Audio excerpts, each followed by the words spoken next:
Rabbi Dovid Weiss, thank you so much for being with us here today and sharing your perspective in this very important times. You've been to not only Gaza, you've been to Lebanon, you've been to Iran, you've been throughout the Middle East. As a rabbi, how was your experience visiting these countries? Yes, well, first, with the help of the Almighty, I pray to the Almighty to bestow upon me His truth, His wisdom, that I may be worthy of sanctifying His name and bring peace to the world, inshallah. And assalamu alaikum. Yes, I've been to these parts of the world, thank God, and my experience was a blessing. The people were so friendly, so concerned that I should feel comfortable and not feel that I'm out of place, and that's not only me, but my colleagues. And on the ground in Gaza, can you maybe share some experiences that you had interacting with Palestinians? Each and every day was an experience that really should be recorded and repeated. But I think we speak about going to visit, that I went to visit after one of the Operation Castlet, I think it was called, after the bombing, the just horrific attacks where they slaughtered families. And I went to Zaytun. It was a Samuni family where it's like around 30 members of one family was murdered. Today, unfortunately, you hear this constantly. Whole members of a family are just killed in one bombing. But we went there, and there was some the members left over from the family, and we went and cried with them, and they embraced us. And even though we are Jewish, yet they understood to differentiate between a Jew and the ones who are attacking them, that it's the Zionist state of Israel. They understood, and they showed warmth and friendship, and exceptionally the children who really who technically shouldn't know or understand the difference, yet they embraced us, and we found this. We went to visit the hospitals and the orphanages, and we only found friendship, warmth, and a yearning that we can be together in peace. And meanwhile, when you're finding this friendship on the ground in Gaza and in the demonstrations here, when people tell you to go to Gaza and create this fear for Jewish people to be in the Middle East, what would you say to them? Yeah, unfortunately, this is part of the Zionist method of turning the narrative on its head, as if there's a conflict, a religious conflict, that Jews and Muslims weren't living together, and that we weren't enjoying the coexistence of helping each other. So they turn to us and they say, go to Gaza, go to Iran, go to these places. Let's see if you will be.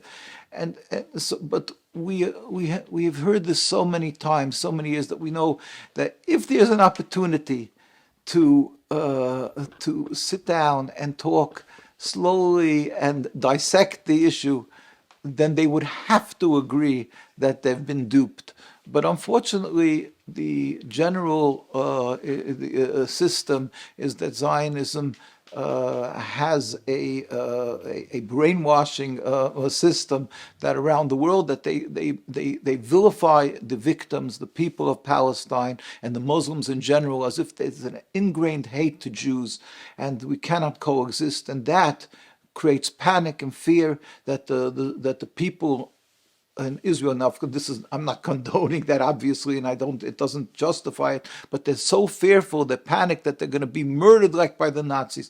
It's tragic, it's false, and the opportunity doesn't lend itself through the mainstream media to clarify and to explain the truth, that this is totally patently false, that we were living together as history attests, and we should be we can live together, and everybody wants to live together in peace. Yes, and we certainly want to give you an opportunity to clarify all of this, because your voice is very important. Not only are you a rabbi, you are a descendant of Holocaust survivors, right? Your grandparents perished in Germany during the Nazi Holocaust. And can you describe how that fuels your activism today? Well, my grandparents were killed in Auschwitz. My father-in-law was in Auschwitz and was in the death march out of Auschwitz, all of blessed memory. They died because they were Jews, and as all our spiritual leaders, the rabbis, keep on insisting that this does not give us the right to occupy another people, to take the land from them. But on the contrary, we are required to have the Palestinian people have their peace, and they should not be subjugated to a similar oppression. We are Jews.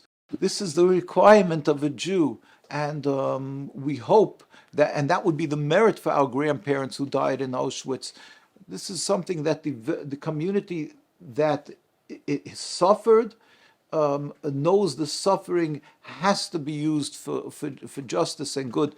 And it's unfortunately, again, being turned on its head. It's being used, the Holocaust, as a tool to justify more murder and killing of innocents. This is against God. It's satanic, and with God's help, we won't be silent.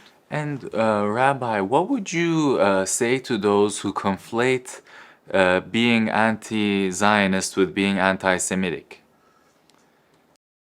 Well, this first of all is clearly a misnomer. It's clearly a falsehood, because just as there is a difference between day and night, between black and white, Judaism and Zionism, never the twain shall meet. It is the diametric opposite. Judaism is to be subservient to God, to serve God, and to accept that God protects us. We don't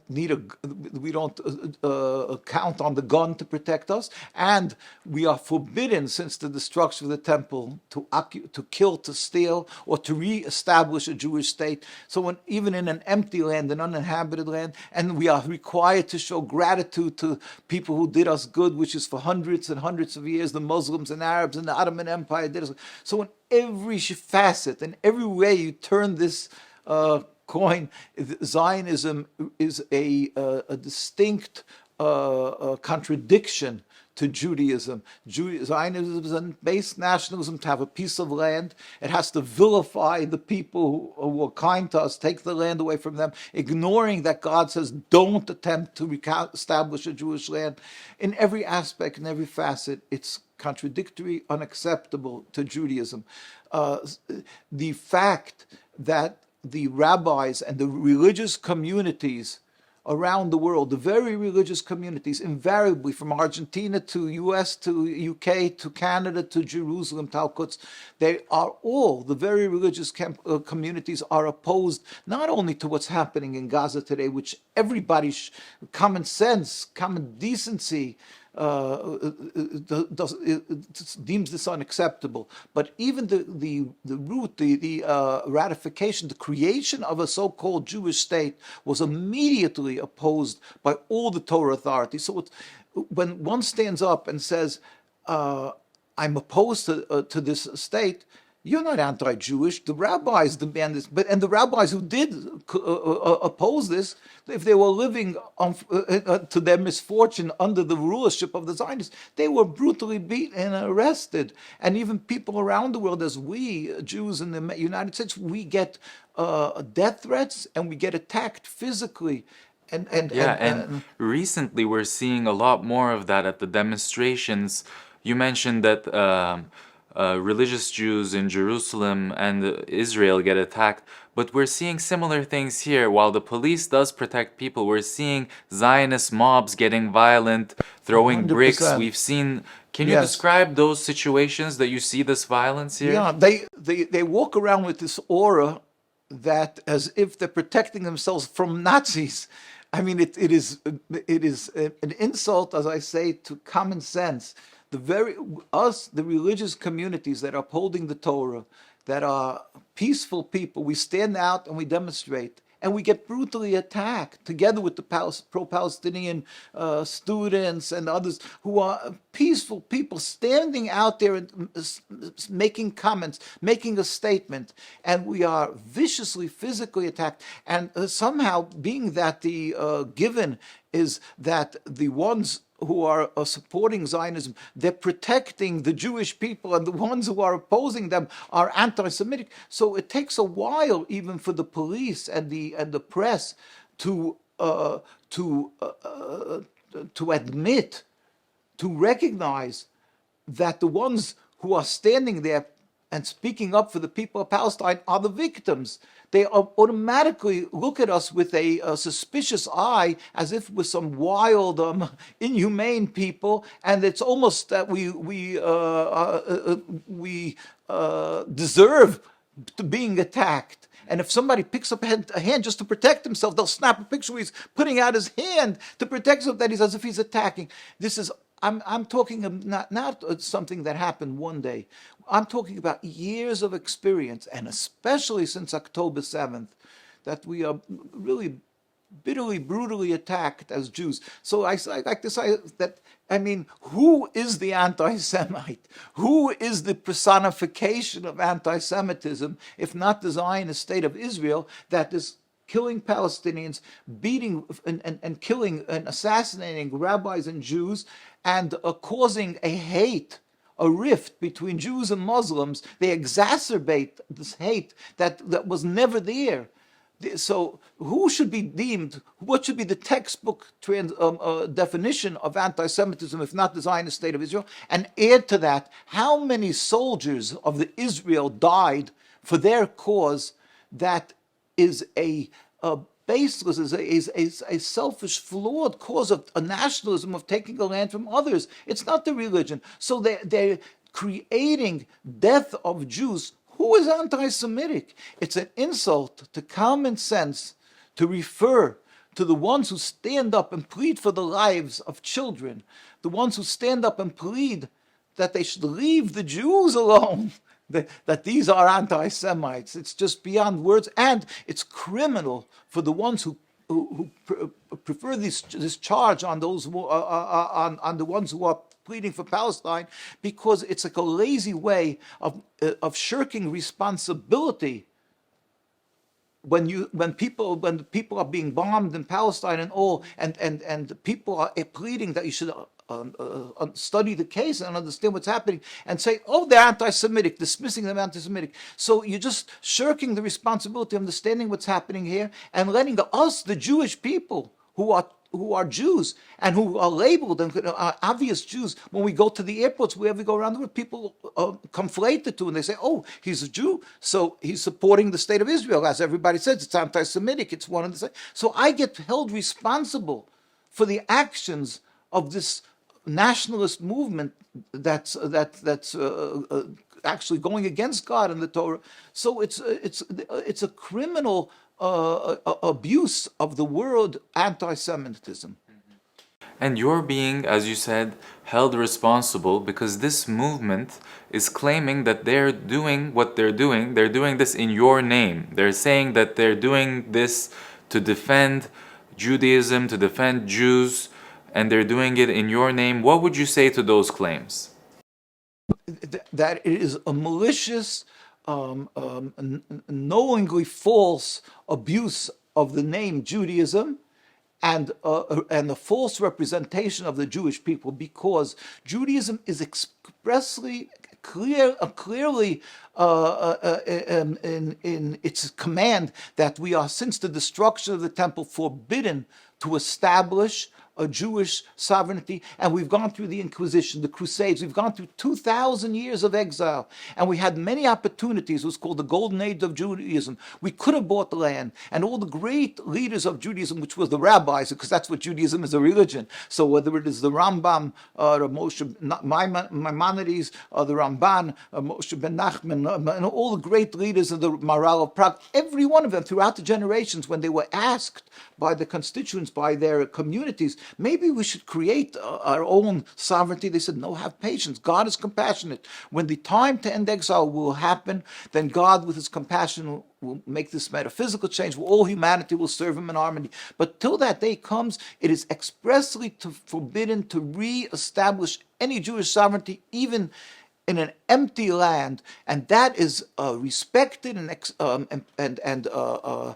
upheld by the Jewish people for 2,000 years, although we suffered through so much trials and tribulation. So when they come along, the Zionists, and they say they're representing Judaism and they're representing the Jewish people, it's a malicious lie at the cost of Jewish lives around the world. And what would you say maybe to Jewish people who look at this history of exile that you mentioned for the 2,000 years and more, and say that maybe buy into the Zionist narratives and say that they need a strong Israel to be safe and to defend themselves, but also maybe they're watching what's happening in Gaza and they're feeling a little conflicted at all the death that's happening throughout the genocide. What would you say to them? Well, we always plead with people that we know that most of them are simply, they've been brainwashed, they've been taught from their youth.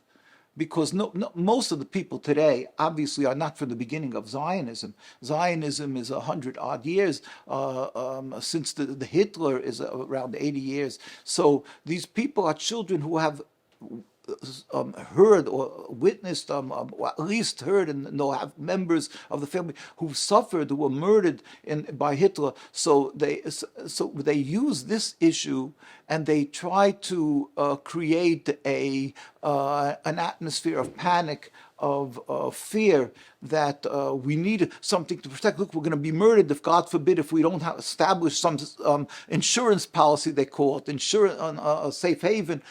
But if you again, it's an insult to common sense. It's an insult to basic logic and knowledge. Because if you would like to create a state because you say I'm not safe, so we will discuss that. Create a state. Don't create a state. But the first thing is, don't use a religion that clearly teaches that you are forbidden to establish this state. Using somebody else's identity is like counterfeit, is a crime. They're using Judaism that our rabbis, the leaders of the Torah authorities and the books, as it clearly says in the Talmud and so on, we are forbidden to establish a Jewish sovereignty.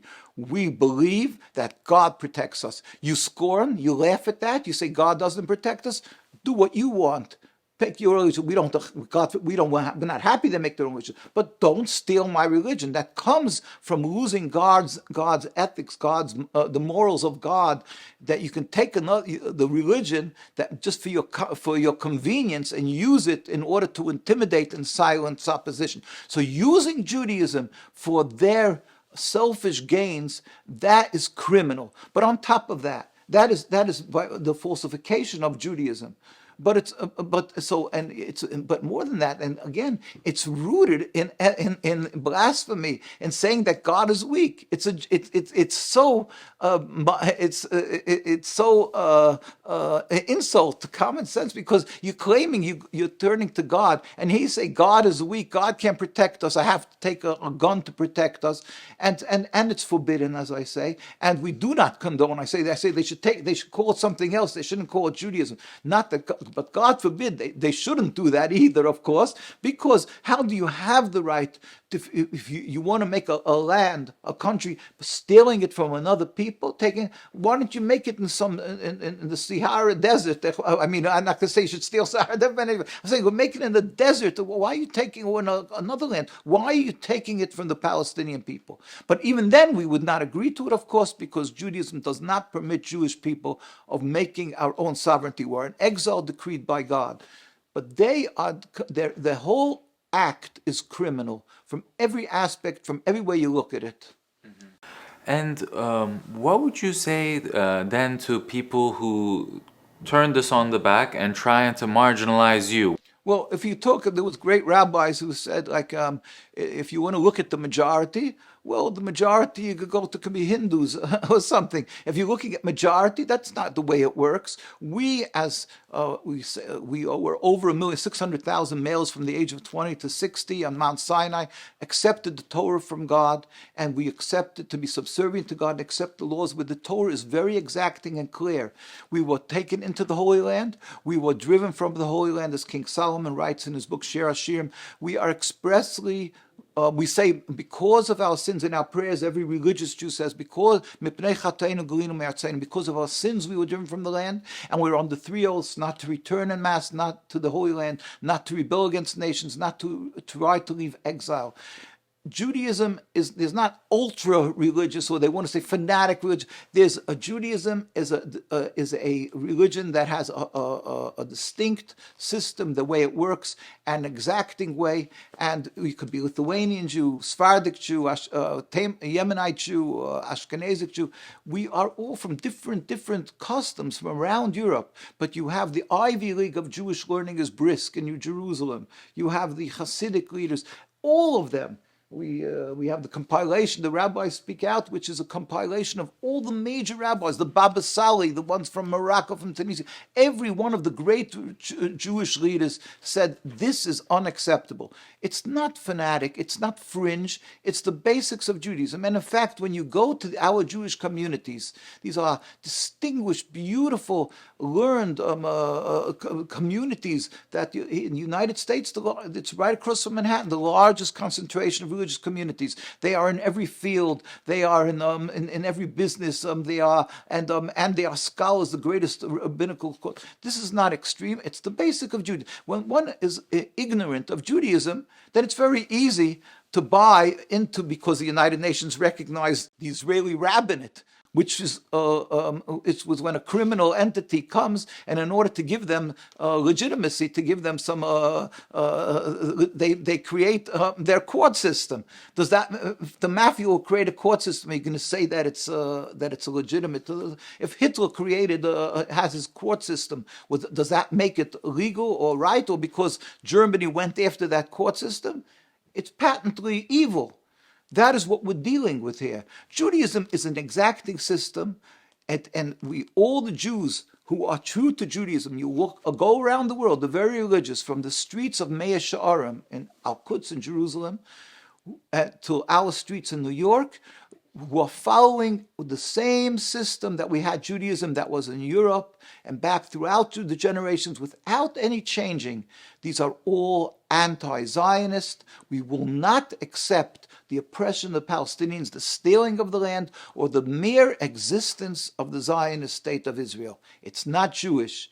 The Zionists, are what is called extreme. They're fringe. They're breaching the laws of the Torah, and it's not Jewish. Rabbi, as you've mentioned, since the establishment of the State of Israel, rabbis have been speaking out against Zionism, and you've been doing the same.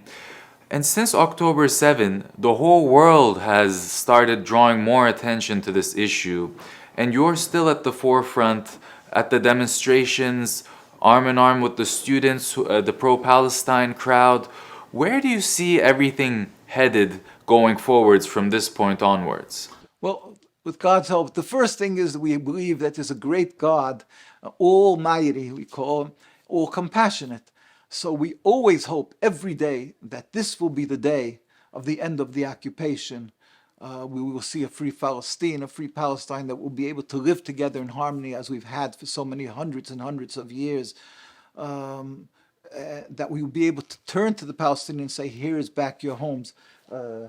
I carry around the key that I got in Baja Barajna in Lebanon, in the refugee camp, to show how they're yearning for the freedom, their homes in Palestine and Jerusalem. And I carry that around always to see how that we are all, with God's help, inshallah, hoping to God for that. And what we are continuing to do. Before I mention, I just want to say just two statements from two great rabbis, one from the Ashkenaz world, from Europe, that every Jew recognizes them as the Torah authority that we use as he condensed the Jewish law called the Mishnah Berurah. His name was Rabbi Yisroel Meir Cohen, who lived from 1839 till 1933, 15 years prior to the ratification of the State of Israel.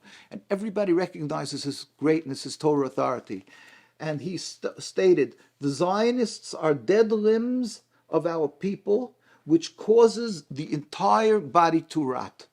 This was the Torah authority that everybody recognizes and uses his books, his law books. He says it's a metaphor. It's like a dead limb of our people, which causes the entire body to rot. And one of the great leaders of the Sephardic world that everybody recognizes, he was called Baba Sali.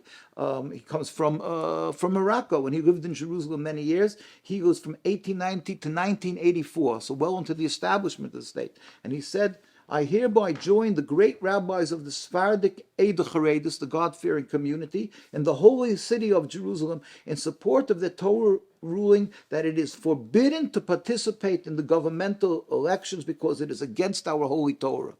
This is what it's all about. So it's very clear that there's Judaism, and this is opposed to the state, to the existence of the state, what emanates, and there's Zionism. That's just another ersatz Judaism, a facade. They use the Judaism as a facade, an intimidation tool.